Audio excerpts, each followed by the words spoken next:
어저께는 이제 파스카에 대해서 계속해서 살펴봤고, 이제 오늘 조금 짧게 할 수밖에 없는데 이제 그 2, 3, 4과를 이렇게 나가겠습니다.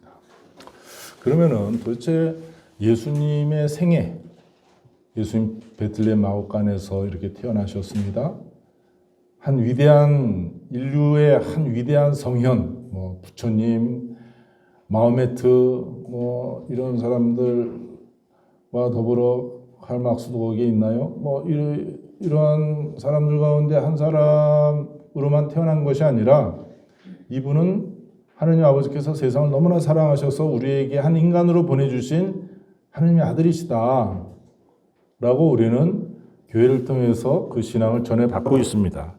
그러면은 이분이 이렇게 태어나서 일생 동안 그렇게 살고 우리가 복음에서 보는 것처럼 그래서 죽음에서 더더구나 부활하셨다는데 또 그 부활하셨음을 우리가 믿고 있는데 그 목적이 뭐냐 도대체? 그러니까 여기서 저는 그 제목이 사실은 파스카와 성령의 선물. 그 예수님은 목마르셨어요. 우리가 옛날 같았으면 뭐 소주에 목이 마르셨냐, 뭐 맥주에 목이 마르셨냐, 뭐 이렇게 농담도 하겠지만 이제 이 나이 되니까 뭐 술은 노 땡큐 더 이상은 이제 이런 그러나 예수님은 목마르신 분이셨다. 요한복음 4장에 먼 길에 지치신 예수님께서 시카르라는 동네 야곱 우물가에 털썩 주저앉으신 거예요. 그때 뭐 다 걸어서 다니던 때이고 뭐 그렇게 목이 마른 그 상태에서 그 여인에게 나에게 마실 물을 좀 다오. 좀 불쌍한 모습이라고 할 수 있을 것 같아요. 그럼 그 우물가에서 예수님의 목마름은 다 채워졌느냐? 예수님께서는 십자가에서도 목말라 하고 계셨다. 요한복음 19장 28절에 보면 마지막에 하시던 말씀이 목마르다. 목마름에 계셨습니다. 예수님은 내가 세상에 평화를 주러 온 줄 아느냐? 불을 지르러 왔다. 그러면서 또 불이 나면 어떻게 해요? 또 불 꺼야 되니까 물이 있어야 되잖아요. 항상 목말라 하시던 분입니다. 그리고 또 숨을 거두신 다음에 그 사망한 것을 확인해야 하니까 제가 80년대 사형수 3억을 4년 했었습니다. 그때는 다 집행을 하던 때였어요. 나이도 어린 나이인데 그냥 혼비백산 해가지고 살았어요. 그냥 평생 동안. 그러다가 또 요즘에 그 사형수였다가 뭐 이제 어떻게 해서 살아남은 사람들이 있어요. 한 사람은 이제 사상범이죠. 간첩. 그리고 한 사람은 큰 유명한 그 폭력 사건인데 어떻게 이게 살아나와서 이제 정기적으로 이렇게 모임도 하게 되는데 하여튼 그때 나중에 전해 들은 얘기예요. 병원 관계자로부터 그러니까 사형을 집행하면은 병원에서 딱 대기하고 있어요. 의사들이 와가지고 이제 장기 적출하느라고. 어떤 사람 내가 누군지 뻔히 아는데 이게 매달려서 죽었는 줄 알았더니 의식은 없는데 아직 살아있더라는 거예요. 그래서 다시 또 올려가지고 죽었다는 그런 얘기도 가슴 아프게 듣고 감당이 안 되죠. 뭐 제가 지금도 감당하기 힘들 텐데 하여튼 그 죽음을 확인하느라고 이제 다른 사람은 팔을 꺾고 다리를 꺾었는데 예수님은 그 구약 성경의 예언이 그대로 실현되도록 하기 위해서 였는지 하여튼 그 군인이 창을 옆구리에 찔렀더니 이 늑방에서 피와 물이 나왔다 이렇게 얘기를 하고 있어요. 요한복음에서는 19장 34절 요한복음에서 물이 뭐냐 물 예수님은 결국 그분의 온 생애 십자가의 죽음 더더구나 부활하셔서 결국 우리에게 뭘 하시려고 하는 것이냐 우리가 바로 영원히 목마르지 않는 그 샘물을 마시도록 하는 것이다. 예수님께서 우리에게 그 영원히 목마르지 않는 물을 우리에게 주시려고 하신다. 그래서 그 목마름 속에서 평생 동안 사시고 그 목마름 속에서 돌아가시고 그래서 죽어가면서 그 물을 우리에게 주시는 거 아니냐. 물이 솟는 샘, 그 샘의 물을 우리에게 주시려는 것이다. 요한복음 4장 14절에 예수님께서 그 사마리아 여인에게 말씀하셨다. 내가 주는 물을 마시는 사람은 영원히 목마르지 않을 것이다. 다시 내가 주는 물을 마시는 사람은 영원히 목마르지 않을 것이다. 내가 주는 물은 그 사람 안에서 물이 솟는 샘이 되어 영원한 생명을 누리게 할 것이다. 그러니까 여기에 초점을 잡아봐야 돼요.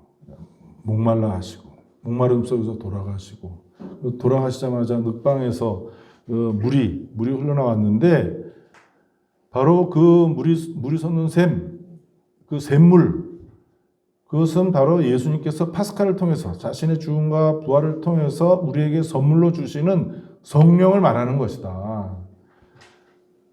요한복음 7장에 보면은 바로 그 물은 성령을 말하는 것이다 라고 분명히 나와 있습니다. 그래서 예수님께서 우리에게 이 파스카를 통해서 그 목표는 우리에게 영원히 목마르지 않는, 아까 우리가 요한복음 4장에서 봤죠? 영원히 목마르지 않을 물을 주시려고 하시는 것이다. 그 물은 그 사람 안에서 물이 솟는 샘이 된다. 그 물은 그 샘, 목마르지 않은 끊임없이 솟아오르는 그 샘물, 영원한 생명을 누리는 그것. 그래서 우리에게 성령을 따라서 살아가도록 하는 것이다. 그럼 또 성령을 따라서 살아가는 게 뭐야? 성령을 따라서 살아가지 않으면 어떻게 됩니까? 다른 영을 갖고 살 거 아니에요. 그러니까 인간은 영적인 존재입니다, 사실. 그럼 영적인 존재 아니면 그냥 육적인 존재? 육체로만 살아가요? 동물처럼? 본능에 의해서만 움직이는 건가? 그건 아니잖아요. 그러나 이 영적인 존재가 우리가 밥을 먹어야지. 그런데 막 너무 많이 먹어. 그럼 어떻게 죽잖아요. 그런 것처럼 우리가 육체도 잘 관리해야 되듯이 우리의 영적인 존재, 이 영도 하느님의 영, 성령, 그리스도의 영을 받아서 살아야지 이 나의 영적인 존재인 내가 완성되는 것이다. 인간은 영적인 삶을 갈구하죠. 그러니까 막 여기도 가고 저기도 가고 끊임없이 사이비 종교들이 나타나고 결국은 뭐예요? 돈을 갖다 갈취하는 수단이에요, 사실은. 그렇게 하면 안 된다. 여러분들 항상 조심하고 있어야 되겠어요. 그러면서 정말 예수 그리스도께서 십자가에서 죽으시고 부활하시면서 우리에게 주시려는 그 영원히 목마르지 않을 곧 성령을 우리가 받아서 살아가야 되는 것이다. 그것이야말로 목이 마르지 않는다. 거짓된 영성, 거짓된 영을 따라서 살아가는 경우도 우리가 많이 보잖아요. 그러니까 우리 교황님이라든지 우리 교구장님이라든지 주교님들이나 친구들, 우리 신자들, 수도자들 다 같이 합심해서 그 거짓된 영이 과연 뭐냐, 그것을 배척하느라고 굉장히 애를 쓰잖아요. 그럼에도 불구하고 자꾸 사람들이 거기 빠져 들어가요. 그리고 교회 한 중심으로도 들어오고. 그러니까 우리가 영 그러면은 앞면과 손바닥의 앞과 뒷면처럼 영, 육, 이 두 가지를 다 같이 갖고 있는 거예요. 인간은 영적인 존재이다. 여러분 제 영은 보여요, 안 보여요? 그럼 여기는 뭐야? 이거는 족발이에요? 나는 고기만 와서 있는 건가? 그러니까 여러분 벌써 다른 잘못된 사상의 영향을 받고 있는 거예요. 여러분은 지금 제 몸을 보면서 제 영혼을 보고 있는 거 아니에요. 제 영혼이 지금 복음에 흥겨워서 어쩔 줄 모르면서 여러분과 나누는 것을 이 육체를 통해서 하고 있는 거 아니에요. 그러니까 영혼과 육신이 하나인데 자꾸 우리 교회 안에서도 그 육체적인 거 물질적인 거 빼고 우리가 거룩하게 이 거룩한 분위기에서 살아보자. 지금도 있어요. 이게 이제 영지주의라고 하는 건데 2000년 역사 속에서 끊임없이 교회를 흔듭니다. 그러니까 이 말씀을 교황님들이 항상 하세요. 근데 이제 그걸 이제 잘 그런가 보다 하고 넘어가서 그러는 것이지. 인간은 물질의 존재 아니겠어요? 우리 뭐 이렇게 맛있게 먹고 막 배부르게 먹으니까 흐뭇한 거지. 여기서 야 기도하러 왔는데 굶어 그냥 물도 마시지 마. 뭐 그러면 어떻게 되겠습니까? 그리고 우리가 사도신경에서 부활 무슨 부활이에요? 육신의 부활을 믿나이다. 영원한 생명이 육신과 함께 이루어지는 것이다. 물질 세계와 함께 이루어지는 것이다. 로마서 8장에 바울 사도 말씀하시잖아요. 정말 그분이 나타날 때까지 피조물이 신음하고 있습니다. 온 물질, 육체, 뭐 정신, 그것이 바로 그 부활 안에서, 영의 부활 안에서, 영이 우리 안에서 하느님의 영이 자리 잡는 그것을 향해서 우리가 가는 것이다. 그래서 여기서 하느님의 영을 따라서 사는 것이다. 오늘 또 복음에 보면은 예수님께서 부활하셔서 모습을 막 드러내시는데 첫 번째 하신 행동이 뭐예요? 성령을 받아라. 그러니까 창세기 2장, 그러니까 여러분들 그 춘향전, 어떤 춘향전이 맨 마지막에 나온 거예요? 우리나라에는. 제가 어렸을 때 봤던 춘향전은 홍세미 씨가 춘향이로 나왔을 때 그 영화인데 제가 막 사춘기 중학생 때였으니까 요즘에도 가끔가다 홍세미 씨 어떻게 지내나? 우리 설봉이 가족 중에 한 사람이 그 딸이 홍세미라서 홍세미 어떻게 지내나 그런 인상이 있어요. 그런데 나중에 보면 계속해서 또 이렇게 저렇게 춘향전, 뭐 방자전 해가지고 그걸 중심으로 뭐 여러 가지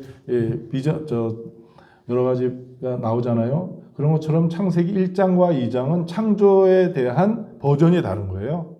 창세기 2장에 나오는 그 버전에는 하느님께서 먼지로 진흙으로 사람을 빚은 다음에 하느님의 숨을 불어넣잖아요. 하느님의 영을 불어넣는 거예요.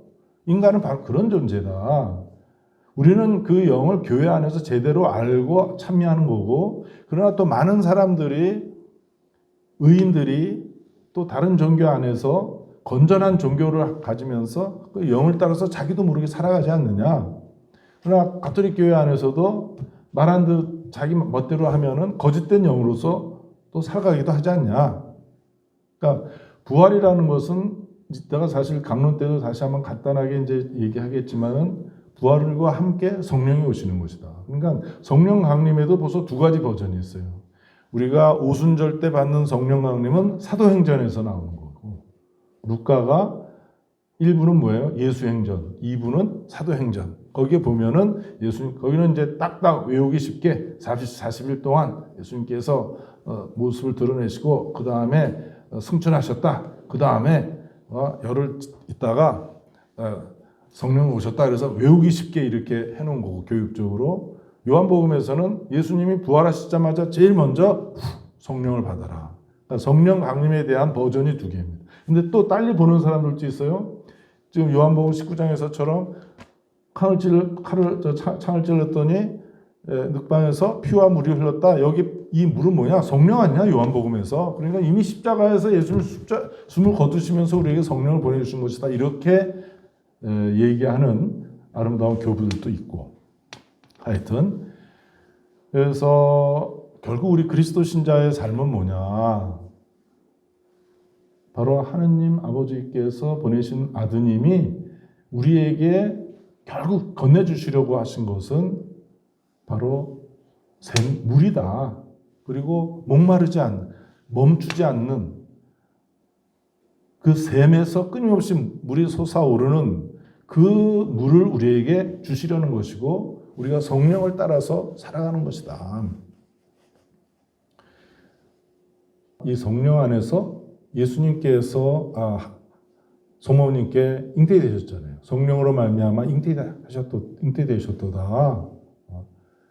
이 복음을 보면은 끊임없이 성령께서 예수님을 이끄십니까? 이끄십니다. 어디로 이끌었어요? 맨 처음에 광야로 이끌었잖아요. 성령께서 하시는 일이 예수님을 광야로 이끌어서 유혹을 받게 하세요. 그러니까 그 성령께서 십자가에까지 가시는 거죠. 그러니까 루카복음에 보면 마지막에 숨을 내쉬셨다. 그 숨은 뭐예요? 성령이라고 말할 수 있는 거죠. 성령께서 함께 계셨다는 것을 말할 수 있겠습니다. 루카복음 4장에 예수님께서 이제 막 세례받고 광야에서 유혹을 받고 이제 전도 생활을 막 시작하실 때 그때를 기록하고 있는데 나자렛 회당에서 이사야 예언서를 받아들고 읽으셨습니다. 성령이 나에게 기름을 부으셔 가난한 사람들에게 복음을 전하게 하시고 묶인 이를 풀어주고 눈먼 이를 보게 하고 감옥에 갇힌 이에게 해방을 알려주고 희년을 선포하게 하셨다. 성령을 따라서 예수님이 이제 그렇게 활동하시는 거를 복음서는 얘기하고 있는 것이죠.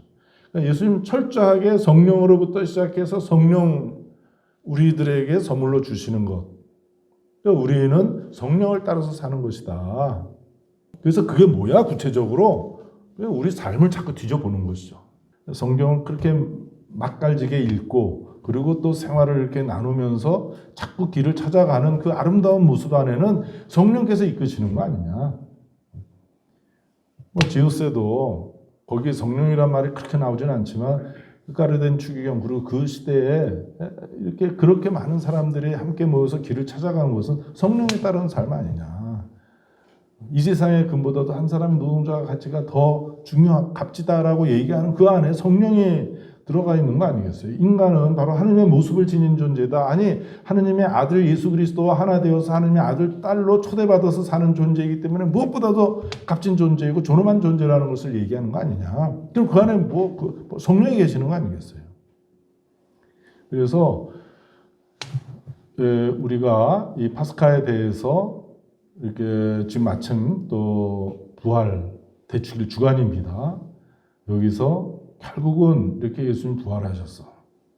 예수님 2000년 전에 부활하셨는데 내가 지금 부활의 삶을 살고 있다는 것은 어떻게 이루어지는 일이냐? 바로 그 그리스도의 부활하신 그리스도의 영이 나에게 오신 거 아니냐. 그 예수님을 세상에 보내고 십자가에 죽고 나를 보았으면 아버지를 본 것이다. 이 십자가에 매달리는 저 예수님 안에 아버지의 모습도 있는 거예요. 나를 보았으면 예수의 죽음을 보았으면 아버지의 죽음도 보는 것이다. 왜? 죽도록 인간을 사랑하는 하느님의 모습 아니냐. 그런데 결국은 그래서 성부, 성자, 성령의 그 성령을 우리에게 그냥 주시는 거 아니에요. 하느님을 우리에게 주시는 것인데 성령을 우리에게 주시는 것이다. 그래서 저는 사제생활 하다 보니까 크리스찬으로서 이제 평생 60년 이상 살다 보니까 이 믿음에 이르게 되어서 여러분과 함께 나누는데 결국 우리 모든 삶 안에 성령이 함께 하시고 요즘에 우리 그 기도문 미사의 기도문 보면 계속 성령을 따라서 사는 삶을 계속 얘기하고 있어요. 근데 우리는 성령 그러면은 성령쌤이나 생각하고 조금 이렇게 좀 거부감을 가지려고 하는 경향이 내 안에도 있는데 저는 그러니까 성령 은사 쇄신 운동이에요. 사실 정확하게 은사 쇄신 운동인데 나쁘지 않다고 생각해요. 우리 안에도 이상한 일이 있듯이 그 안에도 또 이상한 일이 있는데 그러나 제가 말하는 것은 그 성령 운동을 말하는 건 아니고 전통적으로 우리 정통 교회 신앙 안에서 보니까 결국 모든 것은 성령을 따라서 사는 거 아니냐. 은총이 어떻게 와요? 은총이 하느님 아버지께서 우리에게 내리는 은총이 어떻게 와? 성령 통해서 우리에게 지금 오는 거 아니냐. 우리 막 기도해. 주님이 우리의 기도를 들어주셨다는 체험을 하잖아요. 어떻게 그 주님이 우리의 기도를 들어주시고 나를 구원해 내시냐고. 이따가 우리가 미사 때 독서에 보면은 사도행전에 보면 사도들이 사람들을 치유하거든요. 예수님처럼 어떻게? 예수님 안에 함께 하시던 성령께서 이제는 사도들 죽으시고 부활하시면서 우리에게 성령을 보내주셔서 그 같은 성령께서 활동하고 계시다는 거 아니냐. 여러분 여기 왜 왔습니까? 구원을 체험했기 때문에 온 거 아니에요? 요만큼이라도. 요만큼이라고는 우리가 요만큼이니까. 하나님은 우리보다 더 넓으신 분인데. 그런데 이미 내가 그 체험을 하고 이기 때문에 나 구원받았구나. 말은 그렇게 할 수도 있고 안 할 수도 있지만, 그래서 지금 여기 와 있는 거 아니겠어요? 밥 먹을 때 말하게 되면 내가 또 째려보지, 분위기가 심상치 않으니까 이거 말하면 안 되겠다. 이렇게 먹기도 이렇게 하면서도 그러면서 여기 왜 지내냐? 잠자리가 불편할 수도 있는데 왜 왔냐? 구원 체험했기 때문이다. 그건 어디서 오는 거예요? 성령께서 우리 안에 오셔서 오는 거 아니겠어요? 성령으로 말미암아 빵이 예수님의 몸이 됩니다. 그 하나의 빵을 나눠 먹는 거 아니에요. 여기 이렇게 하나로 모여 있어요, 우리가. 얼마나 서로 보면 좋습니까? 왜냐하면 일상생활 들어오면 혼자 있잖아요. 혼자 그냥 살아야 되고, 한 인간으로서, 한 그리스도 신자로서, 간우장 회원으로서 사는 게 얼마나 어려워요. 그런데 우리가 함께 있으면서 우리가 하나로구나. 그래서 다시 힘을 받고 살아가는데 이 하나 되면 어디서 오는 겁니까? 성령으로 말미암아 빵이 예수님의 몸이 됐고 그 그리스도의 몸을 우리가 하나의 그리스도의 몸을 이루면서 지금 이렇게 살아가면서 이렇게 피정토하는 것도 이것도 바로 성령께서 우리에게 오시기 때문이 아니냐. 그래서 저는 끊임없이 우리가 관찰, 판단, 실천, 저는 이제 식별이라는 말을 더 좀 바꾸고 있는데, 판단 그러면 판단하지 마. 약간 좀 좋지 않게 쓸 수도 있는 것 같아요. 식별. 이게 정말 성령께서 우리 가운데 와서 하시는 것이냐. 성령께서 하시는 가장 중요한 일은 뭐예요? 우리가 하나님 아버지의 뜻을 따라서 살도록 하는 거 아니냐. 부모님의 뜻이 뭐예요? 자식 잘 되는 거 아니에요? 진짜 잘 되는 거. 더더구나 하나님 아버지께서 우리에게 잘 되길 원하시는데 성령을 보내주신다. 아드님의 영을 보내주신다. 십자가에서 죽으시고 부활하신 그 아드님의 영을 우리에게 보내주시고 계시는데 그걸 식별하는 것이죠. 그걸 이제 교회와 함께. 그래서 교황님의 가르침, 우리 교구장님의 가르침, 또 우리가 교회 공동체 안에서, 본당에서 계속 그것을 식별해내면서 우리가 살아왔고 앞으로도 그렇게 살아가는 것이 아니냐. 그래서 바로 물이 솟는 샘의 그 물을 우리에게 주시려는 것이고 곧 성령을 따라서 살아가기를 바라시는 그 예수님의 목마름을 우리가 좀 봤습니다. 그래서 이제 묵상 요한복음 4장 14절 이제 아까도 말씀드렸죠. 여기서 말하는 내가 주려는 물을 마시면 영원히 목마르지 않을 것이다. 영원히 샘솟는 물을 얘기하고 있죠. 거기서 다시 한번 생각해 보십시오. 여러분들 다 스마트폰에 성경 다 보게 돼 있잖아요. 그래서 그걸 생각해 보고 좀 묵상해 보시던가. 나는 이 선물인 성령을 환영하려는 마음의 자세를 다시 갖추려고 하는 그 묵상. 오늘 이렇게 다시 이렇게 기도하면서 성경 말씀 보니까 주님이 그렇게 돌아가시면서까지 목말라 하시면서 우리에게 주시려고 하는 그 생수, 그것을 내가 마음의 문을 열고 맞아야 되는 거 아니냐. 응? 식당에 손님이 들어와 어서 오십시오 라고 하잖아요. 오던가 말던가. 그러면 오다가도 나가고 배고파서 왔던 놈은 그 다음에 절대로 안 가잖아요. 그런 것처럼 오시는 성령을 어서 오십시오 하는 그런 마음으로 우리가 받아들이려고 하는 자세를 이번에 와서 다시 한번 가지면 좋겠어요. 나도 그 여인처럼 그 물을 달라는 마음으로 예수님께 외치는 기도를 해보자. 그 물을 저에게 주십시오. 그 여인이 얘기하잖아요. 요한 4장에 보면은. 여러분도 앉아서 아니면 피곤해서 좀 누워 있어야 되겠다. 아니면 산책하면서 아니면 성당에서 결국 성령을 따라서 사는 건 뭐냐? 새로운 파스카의 삶을 사는 건 도대체 뭐냐? 저는 이것으로 결론을 좀 맺고 싶어요. 사랑하는 삶이다. 성령을 따라서 살아? 그래서 뭐야 그게? 성당 다녀? 뭐야 그래서 그게?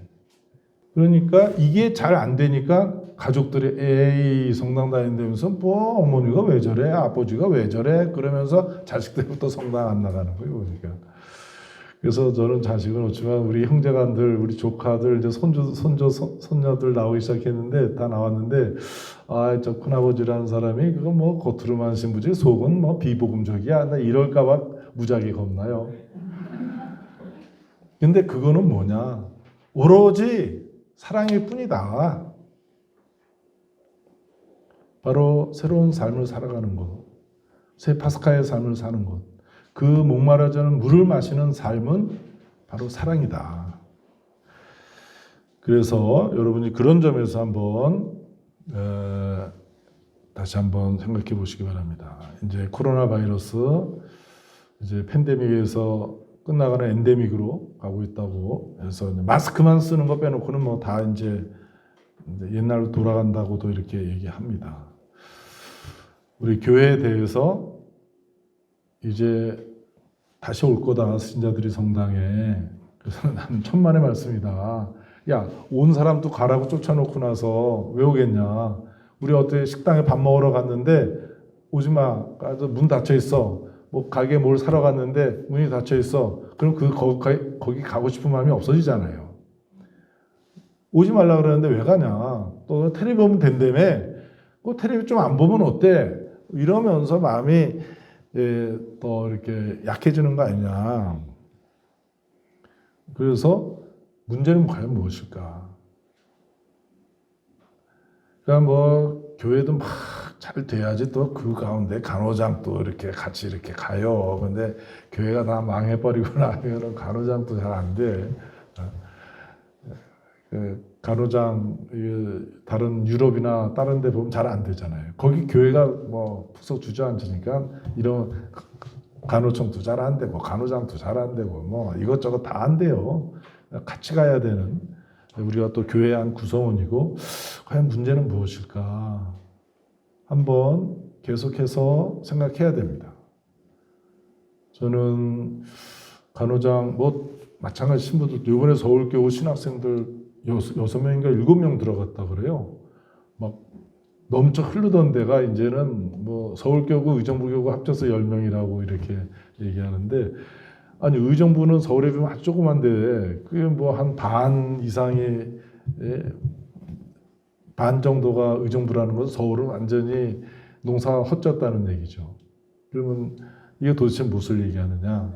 심각한 게 돌아오는 거 아닌가? 그 우리에게 무슨 문제가 있느냐 도대체? 저는 신앙이라고 봅니다. 신앙이라고. 가톨릭 평화신문 기자가 이제 이 코로나 바이러스 끝나가면서 어떻게 해야 되느냐 그래서 신부들부터 회개해야 된다. 내 동생이 그거 기사 보더니 아니 신부들이 신자들 보고 회개하라 그랬는데 어떻게 신부들 보고 회개하라 그러시오? 너무 센데 그거 역시 뭐 이제 이렇게 얘기하는데 회개라는 것은 하나님께 돌아가는 것이다. 나는 떳떳하게 얘기할 수 있어요. 나는 끊임없이 하나님께로 돌아가야 돼. 왜? 나는 또 반대로 나가는 경향이 많아요. 끊임없이 하나님으로부터 등 돌리고 지 멋대로 하고 싶은 하나님이 어디 있냐 말이야. 하나님의 뜻이 뭐 내가 당장 원하는 대로 하고 싶은 그 갈망이 강해요. 그러니까 끊임없이 내가 하나님에게로 돌아가야 되더라. 나 같은 경우에 보니까. 우리 교회도 무슨 보험회사 영업소야? 사람들 자꾸 데리고 오게? 그래서 물질적으로 부자 되기를 원하는 거야? 아니면 교회가 정말로 예수님의 몸이냐? 저를 잡으려면 제 영혼 잡아보세요. 내 몸을 잡아야 되잖아. 보이지 않는 그리스도를 보고 싶으면 교회를 보면 그 그리스도가 보여야 되는 거 아니야? 저의 냄새가 있을 것 같아. 이제 나이가 요되니까 하여튼 그래서 손녀 딸 올 때, 손자 올 때 막 향수라도 뿌려요. 아주 쾌쾌한 그 노인의 그 혼자 사는 할아버지 냄새 안 나게 하려고. 그런데 과연 사람들이 우리 교회 안에, 천주교회 안에 들어오면 그리스도의 향기가 나냐 안 나냐? 이게 그리스도의 몸인 양식이라면 여기 와서 진짜 이걸 먹어서 사람들이 좋은 영양분을 얻냐? 아니면 먹어보니까 가짜야? 몸에 해로운 거로만 가득 찬 거야? 다른 종교들 보면 해롭잖아, 몸에. 내가 볼 때. 돈만 갈취하는 거예요, 많은 경우에. 우리도 그러고 있는 것이냐? 간호장 회원들 왜 안 생기는 거예요? 왜 똑같은 얼굴들만 계속 오냐? 왜 다른 사람들은 여기서 꿀벌이 그 꽃에 날아들듯이 왜 안 오느냐? 한번 반성해 봐야 되지 않냐? 그래서 저는 신앙이라고 하는 거 사랑을 믿는 거죠. 하느님 곧 사랑이니까. 하느님은 뭐예요? 전지전능하죠? 말을 바꾸자. 사랑은 전지전능하다. 왜? 하느님은 사랑이니까. 그렇게 말할 수 있어야 되는데 과연 우리가 사랑의 사람이냐? 너희는 모두 이것을 받아 먹어라. 이는 너희를 위하여 내어주는 내 몸이다. 가장 비슷한 게 뭐예요? 자식을 향한 부모의 사랑이야. 그러면 그 사랑으로서 교회가 세상을 향해서 또 구성원들이 내가 다른 사람들을 정말 사랑으로 그렇게 살아가느냐? 아니냐? 이게 신앙이라고 저는 봐요. 우리 사랑 없이 못 살잖아요. 사랑 없이 못 살잖아. 그럼 정말 우리가 사랑으로서 살아야 되잖아. 다른 사람들은 우리한테 왔을 때 사랑을 느끼도록 해줘야 되지 않냐. 그건 여러분이 자식한테 하는 그걸 기준으로 삼으면 된다고 생각해요. 저는 가만히 보니까 이 하느님하고 가장 비슷한 게 바로 부모예요. 물론 완전하지는 않지. 완전하지 않지만 그래도 가장 비슷한 게 자식을 향한 부모의 그 마음가짐이라고 생각해요. 그러면 자, 하느님 눈에 안 보이면 여러분이 자식한테 어떻게 하는가? 그걸 가지고 우리가 다른 사람을 어떻게 과연 대하고 있는가? 이것으로 우리가 돌아가는 것이 하느님의 영, 사랑의 영, 사랑으로서 살아가는 삶 아니냐. 우리가 부활 다다음 날 동생들하고 한 사람은 저 남양주, 하나는 구기도, 하나는 남구력에 사니까 왕십역에서 만납시다. 그래가지고 거기 어디 식당 가서 같이 간단하게 이제 뭐 먹고 마시고 그러면서 야, 나 뭐 죽더라도 말이야 슬퍼하지 마. 나는 행복하게 살았고 물론 힘들지만 힘든 얘기는 안 했고 행복하게 살았고 그리고 우리는 부활의 삶을 사는다. 나 영원한 삶을 사는 건데 그러면서 죽음을 맞이했을 뿐인데 슬퍼하지 말라고. 갑자기 분위기가 좀 싸해져서 자, 한 잔 마셔. 그러다 마시고 그랬었는데 그러한 그 생명, 죽음을 넘어서는 생명, 그러면 좀 말이 안 통하는 것 같아요. 그런데 부모는 자식이 아프면 낫게 하잖아요. 배 아프면 배를 쓸어 안고 또 안 되면 들쳐업고 막 병원에 가잖아요. 내가 자다가 깨가지고 어떤 놈 들쳐업고 병원에 간 적이 한 번도 없어. 왜? 자식이 없으니까. 여러분은 그렇게 하면서 다 돈 다 쓰고 다 청춘 다 쓰면서 여기까지 오지 않았냐. 그럼 내가 어떻게 사랑해야 됩니까? 똑같이 할 수는 없지만 그 기준으로 우리가 해나가야 되지 않는가 생각합니다. 그런 뜻으로 우리가 그 신앙을 서로 증거해야 한다. 우리가 다시 또 새로 출발할 수 있어야 되겠다. 왜 안 되냐? 그러면서 이 신앙을 증거하자. 요즘에 우리는 다른 신앙을 갖잖아요. 많은 사람들이. 물질 신을 믿잖아요. 그 신에 다 엎어지고 있잖아. 성직자들도 엎어지고 다 엎어지고 있지 않냐. 그 다음에 천주교의 가르침이지, 복음의 가르침이지, 그 다음에 기도이지, 다 이쪽으로 다 엎어지고 있는 이 가운데 우리는 그게 아니다. 바로 하나님 아버지께서 죽도록 인간을 사랑하시기 때문에 우리에게 보내주신 예수 그리스도, 그분이 십자가에 죽으시고 부활하시면서 삼위일체 성령을 우리에게 보내주시고 그래서 우리가 영원히 목마르지 않을 샘물에서 그 물을 마시고 있는 것이다. 그 생명과 그 사랑과 기쁨으로서 살아가고 있다는 것을 사람들에게 드러내 보여서 설득을 해야 되지 않냐. 왜 그 전에 안 그랬는데 지금 이렇게 물질주의에 가서 다 고개를 숙이고 숭배하게 되는가? 자꾸 사람들이 그게 좋다고 유혹을 했어요? 많이 넘어간 거예요. 그럼 더 좋은 우리들의 이 참 신앙을, 참 사랑을 증거해야 되지 않는가? 우리가 이런 새로운 과제를 안고 살아가고 있다는 것을 잊지 말아야 되겠어요. 제가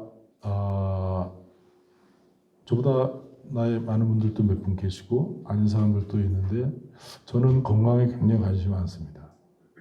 왜 그러냐 그래서 아직도 50년 더 넘게 살아야 돼. 121세까지 살아야 되니까. 그러니까 내가 이 건강을 계속 신경 쓰고 한의원에 가서 침도 가서 맞고 말이지 뭐 이거 하는데 그 시간이 짧은 시간이 아니에요. 그러면 뭘 하려고? 바로 이거 증거를 해야 된다. 이거 이 사랑이 이 세상에 그것 무엇보다도 값지다는 거. 바로 그리스도 안에서 드러나는 그 하느님의 사랑이 우리를 다 이렇게 세운다고 하는 것을 어떻게 사람들한테 드러내 볼 것인가. 물론 무릎도 아프고 뭐 걸음걸이도 조금 더 이상해지고 뭐 힘도 빠져요. 옛날 같았으면 여기 벌써 아침에 5바퀴 이상 막 걸어가지고 걷고 나서 9시를 맞이했을 텐데 지금은 슬금슬금 걸어서 그냥 조금 갔다가 오고 힘도 떨어져요. 이러한 늙어가는 속에서도 그러면서도 우리는 할 일이 있다. 제일 먼저 여러분의 가족들, 여러분들 부부 사이에 또 자식들, 또 손주들 나는 멀리 갈 필요도 없다고 생각해요. 바로 눈에 보이는 사람들에게 끊임없이 참다운 신앙, 참다운 사랑 알아듣지 못하는 그 사람들에게 그것을 말하기에 앞서서 증거하는 삶을 살아야 될 것이고 우리가 여러분이 만나고 있는 일터의 사람들, 이웃 사람들, 다른 사람들에게 맡겨진 게 아니라 여러분에게 맡겨졌습니다. 그것은 사랑입니다. 이거 왜 이래? 우리가 해야 할 일은 사랑이다. 성부와 성자와 성령의 이름으로 모인 교회. 그러니까 그 이름이라는 것은 존재를 얘기하는 거예요. 그러니까 제일 먼저 성부와 성자와 성령의 이름으로. 아멘. 성부와 성자와 성령의 존재 안에 있습니다. 그러니까 성호경 자체가 벌써 중요한 기도예요. 삼위일체 하느님께서 이 미사를 이끌어 가시는 거예요. 성령이 없으면 뭐예요? 2000년 전에 예수님이 그랬다고 하더라. 성서 강의하는 겁니까? 성서 강의하는 거예요? 뭐 무슨 서양 무당집에 왔어요? 그게 아니다. 삼위일체 하느님께서 우리를 다 불러 모으고 그 안에서 지금 실제로 살아있는 부모 품에 아이가 안겨 있는 것처럼 삼위일체 하느님 안에서 이제 우리가 용서를 빌고 하느님 자비 안에서 용서도 받고 말씀도 듣고 그래서 또 그분께 우리가 영광을 바치고 응답하면서 막 살아있는 사랑하는 사람 끌어안듯이 내 손자 끌어안듯이 자식 끌어안듯이 뭐 그러면서 막 이게 진행되는 거 아니겠습니까? 그러면 이 미사의 내용 한마디로 뭐냐? 사랑이다. 뭘 잘못했다는 거야? 잘못했지. 그 죽도록 나를 사랑하시는 하나님을 내가 외면하고 다른 데 바람이 났으니까 돈이 더 중요하다고 생각하고 권력이 더 중요하다고 생각하고 내 체면이 더 중요하다고 생각하고 하느님 생각 안 했습니다. 다시 잘못했습니다. 내가 하느님 최고인데 그 사랑의 잔치 안에서 서로 그러면서 대영광성 바치고 또 주님의 말씀 듣고 그 주님이 우리를 얼마나 사랑하시는지 말로만이 아니라 실제로 옛날부터 지금까지 어떻게 나를 구원하고 계시는지를 알려주는 거 아니에요. 데이트하듯이 사랑을 주고받는 거 아니겠습니까? 선물 줄 때 그냥 안에 준비하잖아. 그 예물을 준비하고 그래서 너희 모두 이것을 받아 먹으라. 이는 너를 위하여 내어주는 내 몸이다. 너를 위해서 내어주는 내 몸이다. 지금 이렇게 내어주는 거 아니에요. 삼위일체 하느님의 작품입니다. 지금. 그래서 그걸 또 내가 기쁘게 받아 모시고 내가 주는 거 잘 받아야 되잖아요. 상대방이 뭐 이런 걸 좀 안 받아 막 이걸 안 받는다고 뭐 겸손하게라도 안 받으면 얼마나 기분 나쁘겠어요. 정성껏 다 하느님이 그냥 목숨 바쳐서 주는 선물을 아멘 하면서 우리 이렇게 받고 하는 거 아니냐. 한마디로 사랑이다. 사랑의 언어, 사랑의 행동이 펼쳐지는 것이 미사라고 할 수 있습니다.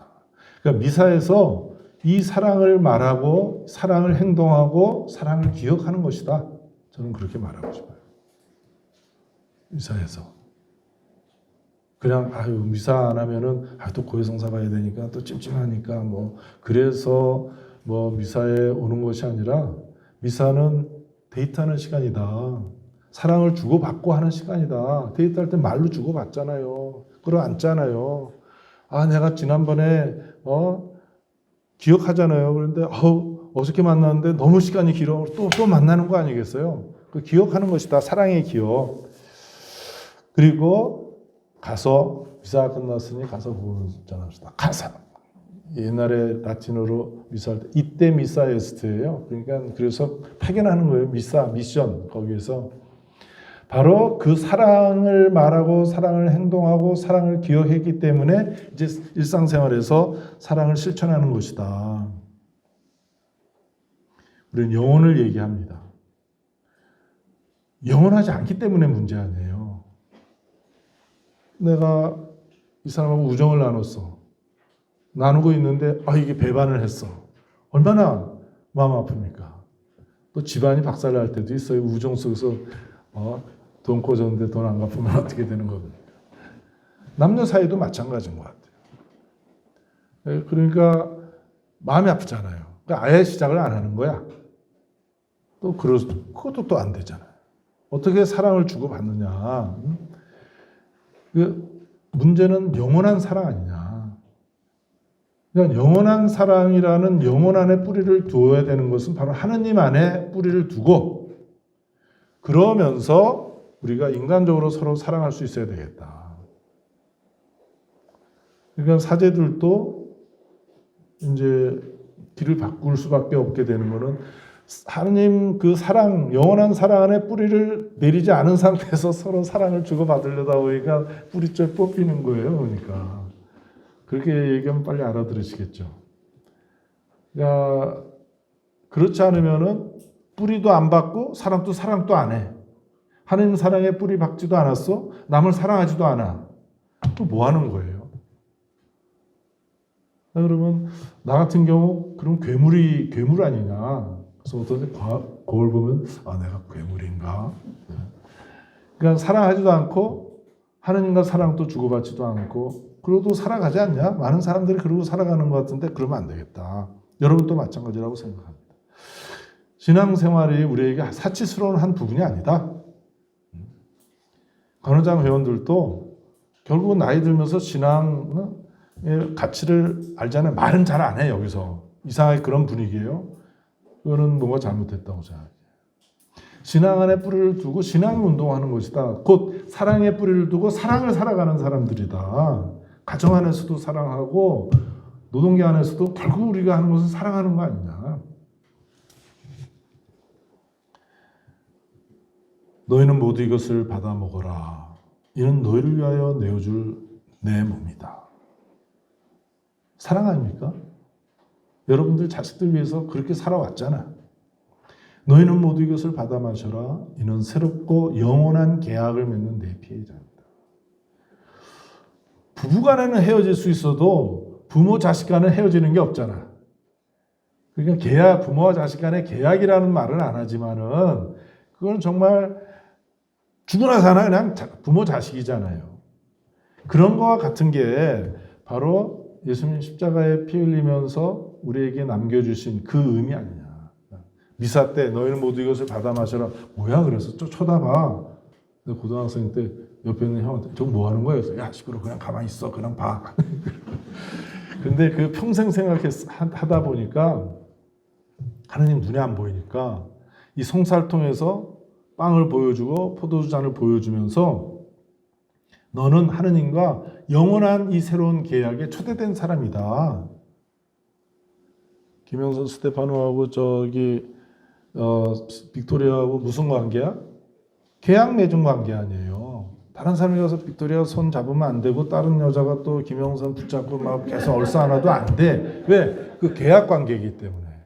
그런 계약과 같은 새롭고 영원한 계약을 내가 하나님하고 맺었구나. 절대로 하나님은 나를 저버리지 않는구나. 절대로. 그걸 확인하는 거 아니에요? 미사 때 보니까. 이것을 위해서 피를 흘린 거죠. 죄를 사하여 주려고 너희와 많은 이를 위하여 흘립니다. 크고 작은 죄를 끊임없이 져요.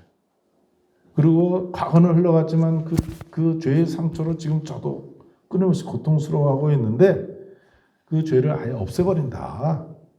그래서 내가 과거의 잘못을 생각하지만은 또 이 미사에서 이 죄의 사함의 피를 내가 다시 받고 있기 때문에 또 거기서 벗어날 수 있는 거 아니냐. 과거를 기억하는 건 나쁘지만 거기서 벗어났다는 기쁨이 이 미사를 통해서 나에게 주어지는 거 아니냐.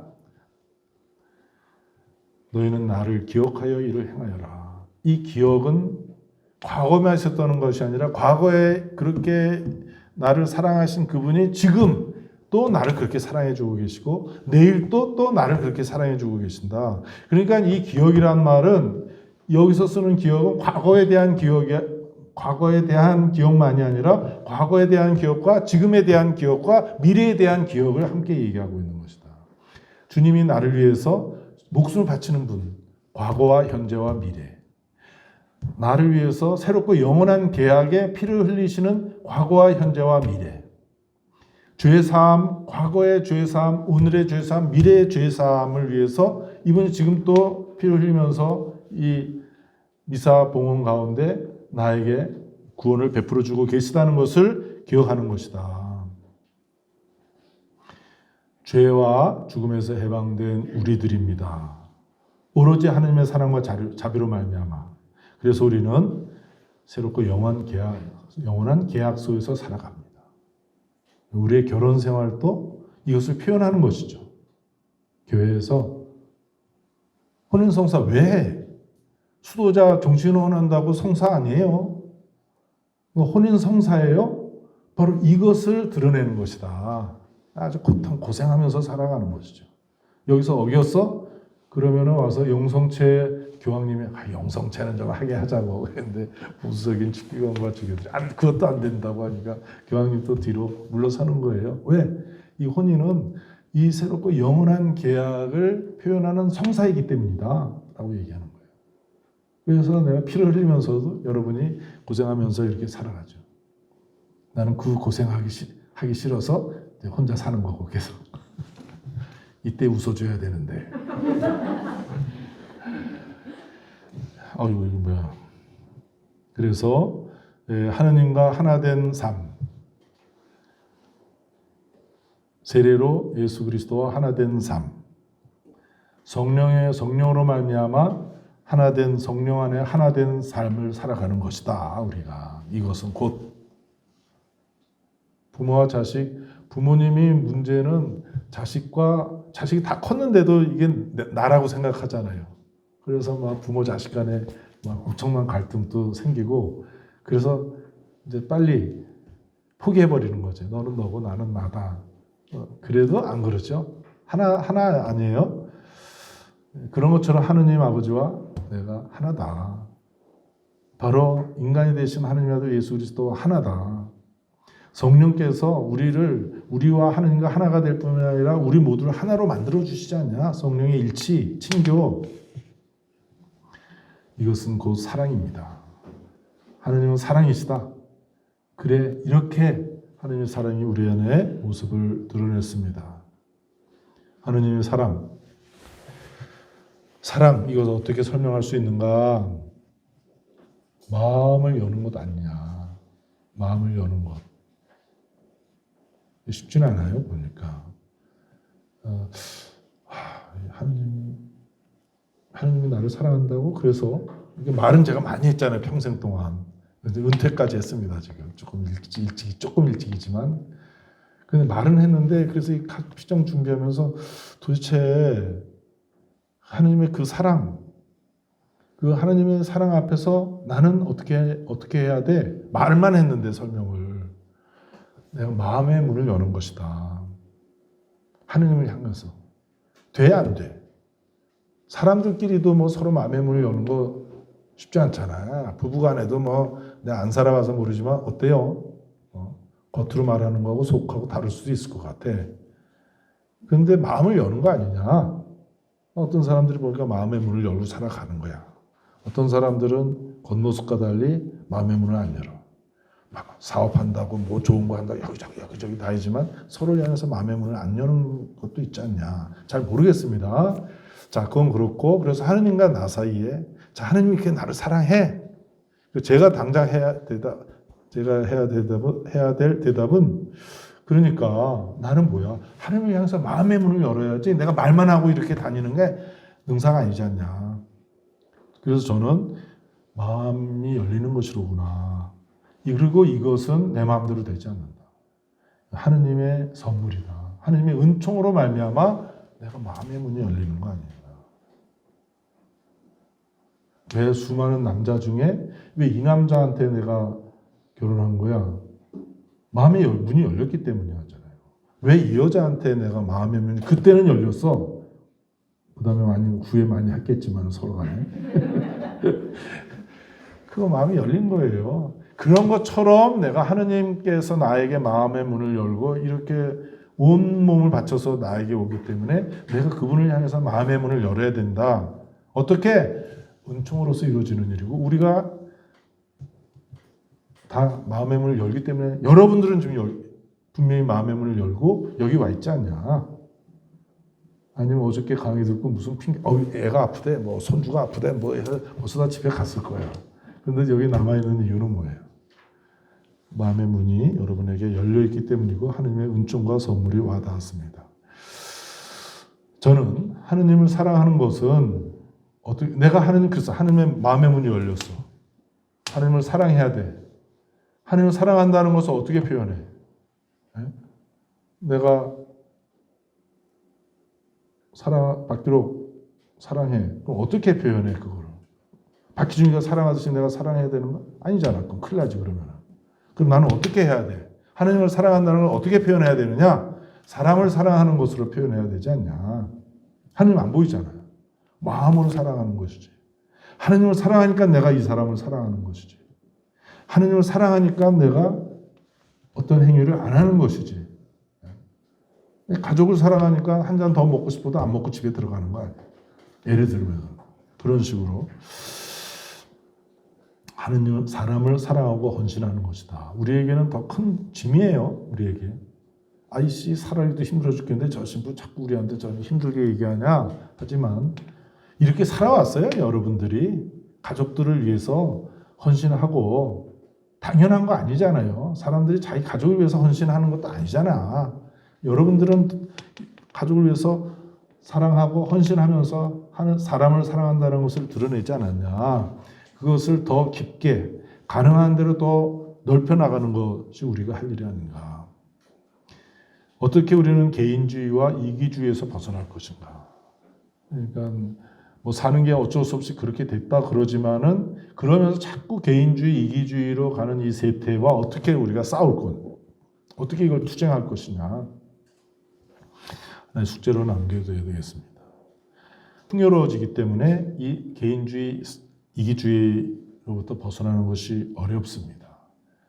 그 부자 청년, 예수님께서 대견스럽게 보시던 그 청년, 너에게 한 가지 부족하다. 가진 것을 다 팔아 가난한 사람들에게 나눠주고 나를 따르라 했을 때 슬퍼하면서 그 청년은 예수님을 떠났습니다. 예수님의 십자가도 못 받겠지만 부활도 못 봤어요.